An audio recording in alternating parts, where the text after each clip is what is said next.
مکتب رحمانیہ، مکتب رحمانیہ، علم کی پہچان۔ الحمدللہ نحمدہ ونستعینہ ونؤمن بہ ونتوکل علیہ ونعوذ باللہ من شرور انفسنا ومن سیئات اعمالنا، من یہدہ اللہ فلا مضل لہ ومن یضلل فلا ہادی لہ، ونشهد أن لا إله إلا الله وحده لا شريك له، ونشهد أن سيدنا وسندنا وحبيبنا ومولانا محمدا عبده ورسوله، صلى الله تعالى عليه وعلى آله وأصحابه وبارك وسلم تسليما كثيرا كثيرا. أما بعد، فأعوذ بالله من الشيطان الرجيم. بسم الله الرحمن الرحيم.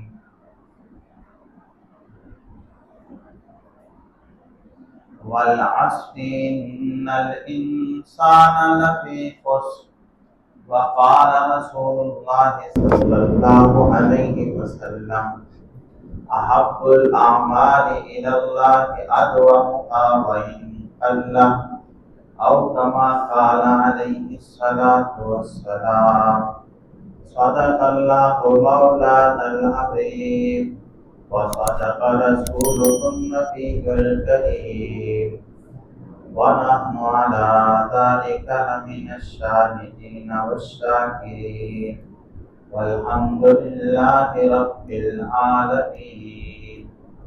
گزشتہ جمعۃ المبارک کے ساتھ بات کیا گیا تھا کہ کامیاب ہونے کے لیے منظم زندگی گزارنا ضروری ہے. کامیابی کا دار و مدار اس پر ہے کہ انسان ایک منظم زندگی گزارے، اور آج کی اس مجلس میں منظم زندگی گزارنے کے وہ اصول پیش کیے جا رہے ہیں جو قرآن کریم اور احادیث میں ہمیں سکھائے گئے ہیں. یہاں ہم 30 اصولوں کا تذکرہ کریں گے، لیکن آج کی اس مجلس میں صرف اس میں سے ابتدائی 10 اصولوں کا تذکرہ کیا جا رہا ہے، 10 باتوں کا تذکرہ کیا جا رہا ہے جس کے پابندی کا ہمیں قرآن نے اور رسول اللہ صلی اللہ علیہ وسلم نے حکم دیا، جس سے انسان کی زندگی منظم ہو جاتی ہے، خود بھی پرسکون ہوتا ہے، اس کے ساتھ رہنے والے بھی پرسکون ہوتا ہے، اور خود بھی کامیاب ہو جاتا ہے، اور اس کے ساتھ چلنے والے لوگ بھی کامیاب ہوتے ہیں. منظم زندگی کا جو پہلا اصول ہے وہ ہے اخلاص نیت. منظم انسان کی پہلی خوبی یہ ہے کہ اس کے سارے کاموں میں یہ بات پیش نظر ہو کہ میں یہ کام اللہ کو راضی کرنے کے لیے کر رہا ہوں. رسول اللہ صلی اللہ علیہ وسلم نے اس کو اپنے ایک حدیث میں بیان فرمایا کہ انما الاعمال بالنیات، کہ اعمال کا جو دار و مدار ہے وہ نیتوں پر ہے. آپ کی نیت جو ہے وہ اعمال کے نتائج پر مؤثر ہوتی ہے، اور نیت کی وجہ سے اعمال کے اچھے یا برے اثرات ظاہر ہوتے ہیں. ایک آدمی اپنی اچھی نیت کی وجہ سے دنیا اور آخرت میں کامیاب ہو جاتا ہے، اور دوسرا آدمی اچھی نیت کے نہ ہونے کی وجہ سے کامیاب نہیں ہو پاتا. اس کو مثال سے سمجھیں کہ ایک شخص ہے، وہ دکانداری کر رہا ہے. اب اس کی ایک دکاندار کی تو یہ نیت ہے کہ میں زیادہ سے زیادہ نفع کماؤں، زیادہ سے زیادہ مال جمع کروں، اور بظاہر وہ بھی دکان کھول کے بیٹھا ہے اور اس کی دکان کے اندر لوگوں کی ضروریات زندگی جو ہے وہ موجود ہے، اس کو بیچ رہا ہے، لیکن اس کے پیش نظر یہ ہے کہ میں زیادہ سے زیادہ نفع کماؤں۔ اور دوسرا دکاندار جو ہے وہ اس نیت کے ساتھ بیٹھا ہے کہ میں لوگوں کی لیے سہولت فراہم کروں، اور اس سہولت فراہم کرتے کرتے اللہ تعالیٰ میرے لیے بھی رزق کا انتظام کر دیں۔ اب ان کے نیتوں کی وجہ سے ان کے اعمال پر کیا اثر ہوگا؟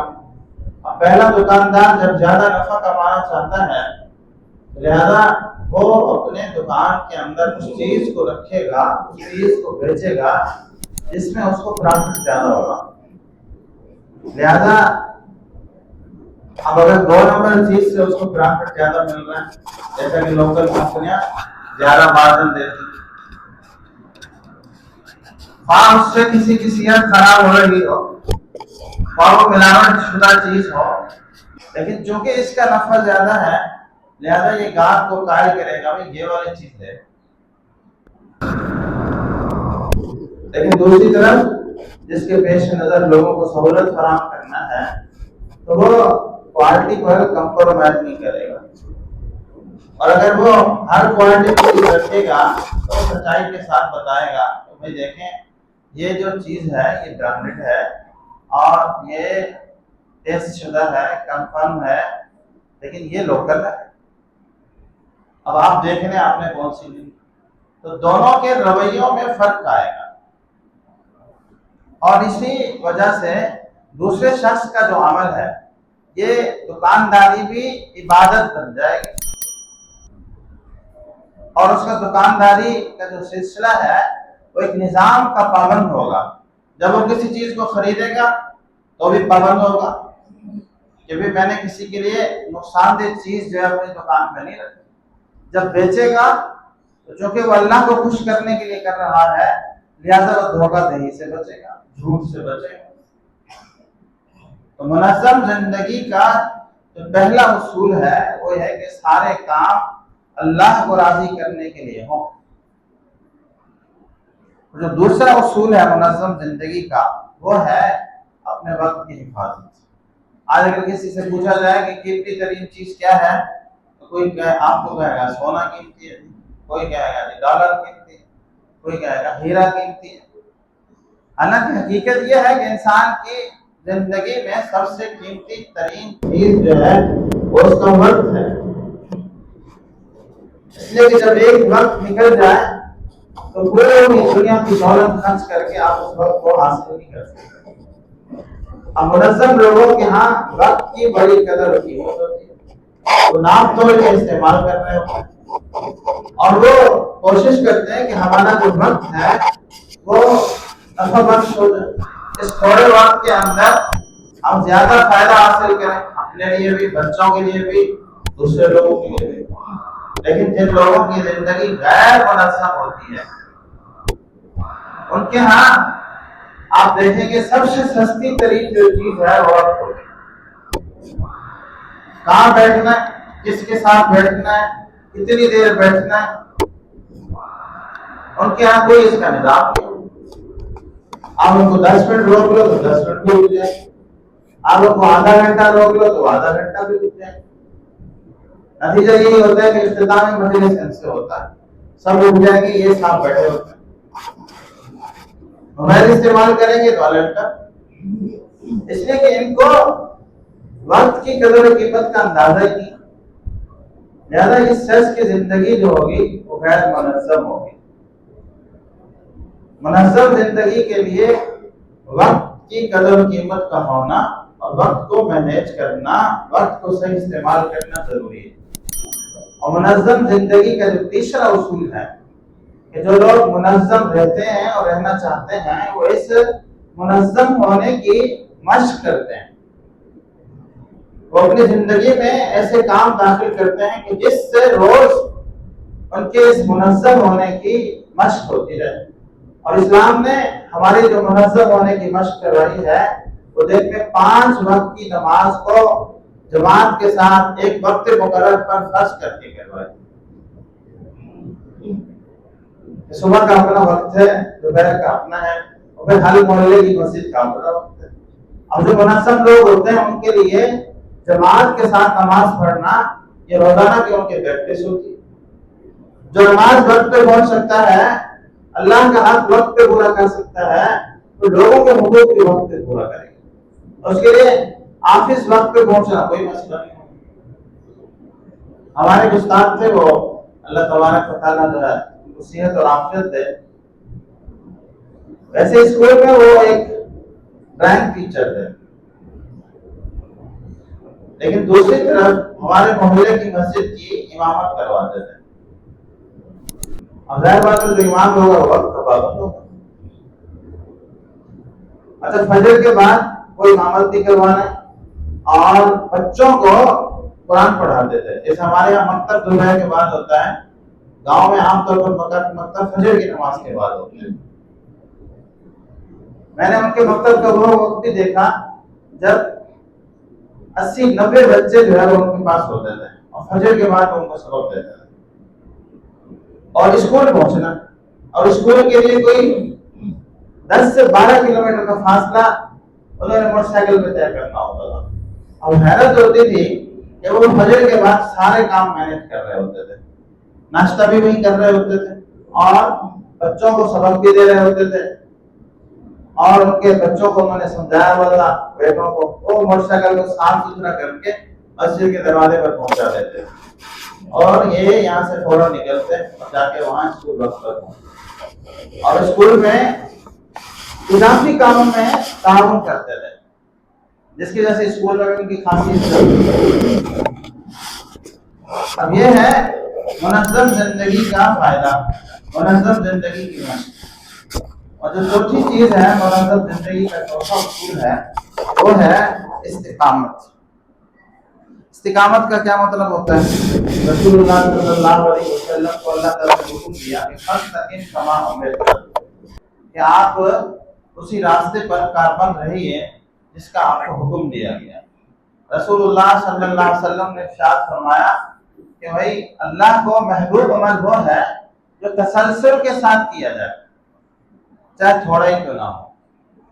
تو کامیابی کسی بڑے قدم اٹھانے سے اور کسی بڑے کام کرنے سے نہیں ملتی، بلکہ چھوٹے چھوٹے کام اگر آپ متسلسل کے ساتھ کرتے ہیں، جس کو کہتے ہیں جی قطرہ قطرہ دریا بن جاتا. تو منظم لوگوں کا جو زندگی ہوتی ہے اس میں تسلسل ہوتا ہے، اس میں استقامت ہوتی ہے. وہ اپنے اہداف کو حاصل کرنے کے لیے جب کچھ اصول طے کر لیتے ہیں، کچھ کام طے کر لیتے ہیں، وہ اس کو کرتے رہتے ہیں. ایک مطلب میں نے پہلے بھی عرض کیا تھا کہ ہمارے ہندوستان کے بزرگ گزرے ہیں حضرت مولانا اشرف علی تھانوی صاحب. 1000 سے زائد اس بندے کی تصانیف ہے اور ان کے لکھنے کی جو سپیڈ ہے وہ اندازہ کیا گیا کہ اس بندے نے روزانہ کوئی 40 ورقے لکھے. ان کی تصانیف کے صفحات نوٹ کیے گئے اور ان کی شعوری زندگی پہ جب تقسیم کیا گیا تو یہ سامنے آیا کہ اس نے روزانہ تقریباً 40 ورقے لکھے. اور ظاہر بات ہے حیرت ہوتی ہے صرف لکھنے میں اتنا ٹائم لگے گا. ظاہر بات ہے اس نے اس کے لیے پڑھا بھی ہوگا، مطالعہ بھی کیا ہوگا، سمجھا بھی ہوگا. تو ان سے کسی نے پوچھا اور ان کے بارے میں یہ بات چھپی کہ ان کو اتنا زیادہ کام کرنے کی توفیق کیسے ملی. اور اس سے پہلے پیچھے چلے جائیں، ایک بزرگ گزر گئے ابن حجر عسقلانی رحمۃ اللہ علیہ. ہمارے شیخ مفتی تقی عثمانی صاحب نے فرمایا کہ اس اللہ کے بندے نے اسلام کی خدمت کے لیے اتنا لکھا ہے کہ اگر کوئی صحت مند آدمی اپنی شعوری زندگی میں صرف اس کو نقل ہی کرنا چاہے، ان کی لکھی ہوئی کتابوں کو کوئی صرف کاپی کرنا چاہے، بیٹھ جائے اور نے فرمایا کہ شاید اس کی زندگی ختم ہو جائے اور اس کا لکھا ہوا ختم نہ ہو. اتنا لکھا. تو کیسے لکھا؟ ان کی زندگیوں پر جن لوگوں نے ریسرچ کی تو انہوں نے یہ اصول جو ہے بتایا کہ ان کی زندگیوں کے اندر جو ہے تسلسل اور استقامت. انہوں نے لکھنے کے لیے جب ایک ٹائم کا طے کر لیا کہ فلاں نماز سے لے کر فلاں نماز کے دوران میں فلاں موضوع پر لکھوں گا، تو پھر انہوں نے اس کی پابندی کی. روزانہ کی بنیاد پر بیٹھتے تھے اور اس پر کچھ نہ کچھ لکھتے تھے. اس تسلسل کی وجہ سے اللہ تبارک و تعالیٰ نے ان کے کاموں میں برکت دے دی۔ تو منظم زندگی کے لیے، کامیاب ہونے کے لیے کاموں میں تسلسل ضروری ہے۔ بعض مرتبہ ہم فوری نتائج کو دیکھ رہے ہوتے ہیں، حالانکہ کامیاب زندگی کے لیے، منظم ہونے کے لیے فوری نتائج نہیں دیکھے جاتے ہیں۔ یہ دیکھا جاتا ہے کہ نتیجہ حاصل کرنے کے لیے جو آپ نے راستہ طے کیا، آپ نے وہ راستہ روزانہ طے کرنا ہے۔ نتائج اللہ کے حوالے۔ مفتی تقی عثمانی صاحب کے بھائی تھے ذکی کیفی صاحب، ان کی کتابوں کی دکان تھی۔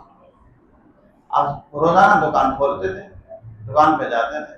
انہوں نے اپنے بارے میں لکھا کہ ایک مرتبہ جو ہے بارش ہوئی، اور ٹھیک ٹھاک بارش ہوئی، تو اس دن دل میں یہ بات آئی کہ میاں آج جو ہے وہ بارش ہے، تو آج تو کتابوں کا خریدار تو کم از کم نہیں آئے گا، اس لیے چھٹی کر لیتے ہیں۔ اس لیے کہ دکان پر جانا فضول ہے، فائدہ نہیں ہوگا، چھٹی کر لیتے ہیں۔ لیکن دوسرے لمحے بزرگوں کی ہدایات اور قرآن و حدیث کی تعلیمات جب سامنے آئیں تو اس میں یہی ہے کہ بھی اپنے کاموں کو تسلسل کے ساتھ کریں، نتائج اللہ کے حوالے۔ آپ کا کام ہے کام کرنا، اس پر نتیجہ دینا تو اللہ کا کام ہے۔ اس لیے روزانہ جس ٹائم دکان کھلتی ہے آپ جا کے دکان کھولیں۔ اس لیے فرمایا کہ جب یہ بات دل میں آئی تو جناب چلے گئے دکان پر، اسی بارش میں جا کے دکان کھولے، اور فرماتے کہ اس دن عجیب ہی اللہ کا کرم ہوا کہ لوگ چھتریاں لے لے کے آ رہے ہیں، جی فلاں کتاب چاہیے اور فلاں کتاب چاہیے۔ کہہ رہے اس دن مجھے اتنا سبق ملا کہ میاں تو فیصلہ کر رہا تھا کہ جی آج گاہک نہیں آئے گا، اس لیے دکان بند کرنی چاہیے۔ لیکن شریعت کا حکم یہ ہے کہ اپنے کاموں میں تسلسل، استقامت۔ اللہ کے رسول نے فرمایا تھوڑا سا عمل تسلسل کے ساتھ کرتے رہیں تو عمل اللہ کا محبوب بن جاتا ہے۔ تو منظم زندگی کے لیے، کامیاب زندگی کا جو چوتھا اصول ہے وہ ہے اپنے کاموں میں استقامت اور تسلسل کو لانا۔ اللہ تبارک و تعالیٰ سے دعا ہے کہ اللہ تبارک و تعالیٰ ہمیں منظم زندگی گزارنے کی توفیق عطا فرمائے۔ مکتب رحمانیہ، علم کی پہچان ذی قدر ذی